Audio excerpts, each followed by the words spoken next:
Bruce Brown at 3-team trade sa Lakers, yan ang ating pag-uusapan. Final seconds. Bryant for the win. Bang! Dati namang player ng Denver Nuggets na si Bruce Brown na nakasama nilang manalo ng NBA Championship noong 2023. Ay minalas na ata na sa ngayon ay expected itong mawawala ng nasa 3 linggo para makarecover sa kanyang right knee surgery. Kaya naman inaasahan na makakaligtaan ni Bruce Brown ang training camp at mga laro nila sa preseason. Na kung matatandaan nyo nga mga idol ay si Bruce Brown ang player na ng trash talk sa Los Angeles Lakers nang tinalo sila noon ng Denver Nuggets sa Western Conference Finals. Sabihin ba naman ni Bruce Brown na hindi man lang sila nahirapan sa playoff series nila noon laban sa Los Angeles Lakers. Pero last summer ay lumipat ito sa Indiana Pacers para mag-sign ng nasa $45 million sa loob ng 2 taon. Pagdating naman ng January ay nakasama naman ito sa trade package para makuha ng Indiana Pacers si Pascal Siakam.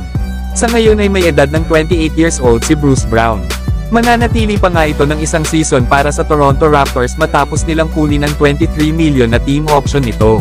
Pero inaasahan naman na i-trade din ito ng Toronto Raptors lalo at nasa rebuilding team sa ngayon ang kanilang kupunan. Kaya panigurado na maraming kupunan ang magkaka-interest dito kay Bruce Brown. Lalo at sa kanyang ang 67 games last season sa pagitan ng Indiana Pacers at Toronto Raptors. Ay nag-average naman ito ng 10 points, 4 rebounds at 2 assists per game. Nasa kanyang ang tangkad na 6'4" bilang wing player. Ay napaka-solid nga nito na player bilang isang versatile na perimeter defender. Na bagay nga ito na makasama sa isang player na ball dominant pagdating sa opensa.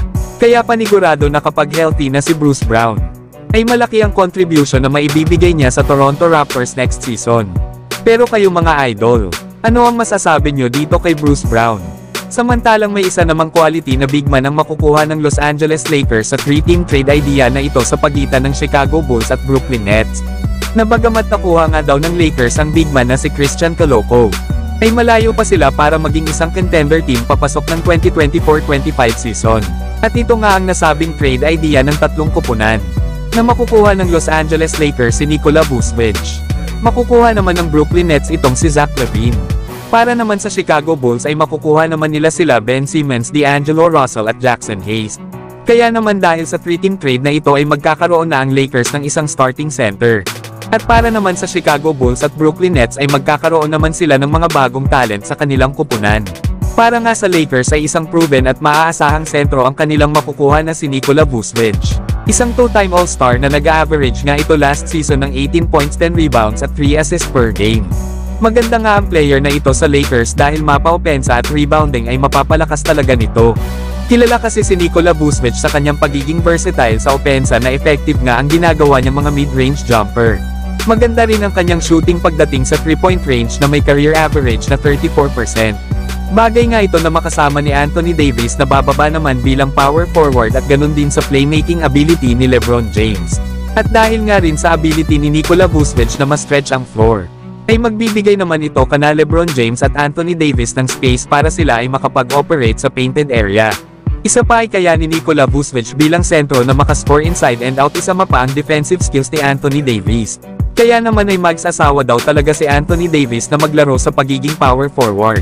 Na walang duda na isang contender team ang Los Angeles Lakers kapag nangyari ang trade na ito. Lalo at andyan pa sila Austin Reeves na capable na maging third scoring option ng Lakers. At si Rui Hachimura na may ability na mag-contribute sa multiple positions. Kaya isipin nyo na lang mga idol ang starting 5 ng Los Angeles Lakers next season kapag nakuha nila si Nikola Vucevic.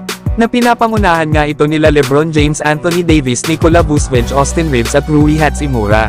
Para naman sa Brooklyn Nets, ay magkakaroon na sila ng legit na star player at ito nga ang kulang sa kanila simula nang umalis sila James Harden, Kyrie Irving at Kevin Durant. Bagamat naiwan sa kanila itong si Ben Simmons last season, ay hindi naman nagtagal ang pananatili niya at inalis din ito ng kanilang kupunan para sa mga natitira nilang laro buong season dahil sa kanyang injury sa likod. Tapos na trade pa si Mikal Bridges papuntang New York Knicks ay tuluyan na talagang nawala ng star player ang Brooklyn Nets. Kaya naman sa pagdating ni Zach LaVine ay malaking tulong ito sa kanilang opensa next season. Na kung saan bago ito magka-injury last season ay nag-average pa ito ng 19 points, 5 rebounds at 3 assists per game. Isa nga itong athletic at maaasahan sa kanyang scoring ability. Kaya malaking tulong talaga ito sa Brooklyn itong si Zach LaVine lalo at makakasama niya dito sila Cam Thomas at Cam Johnson.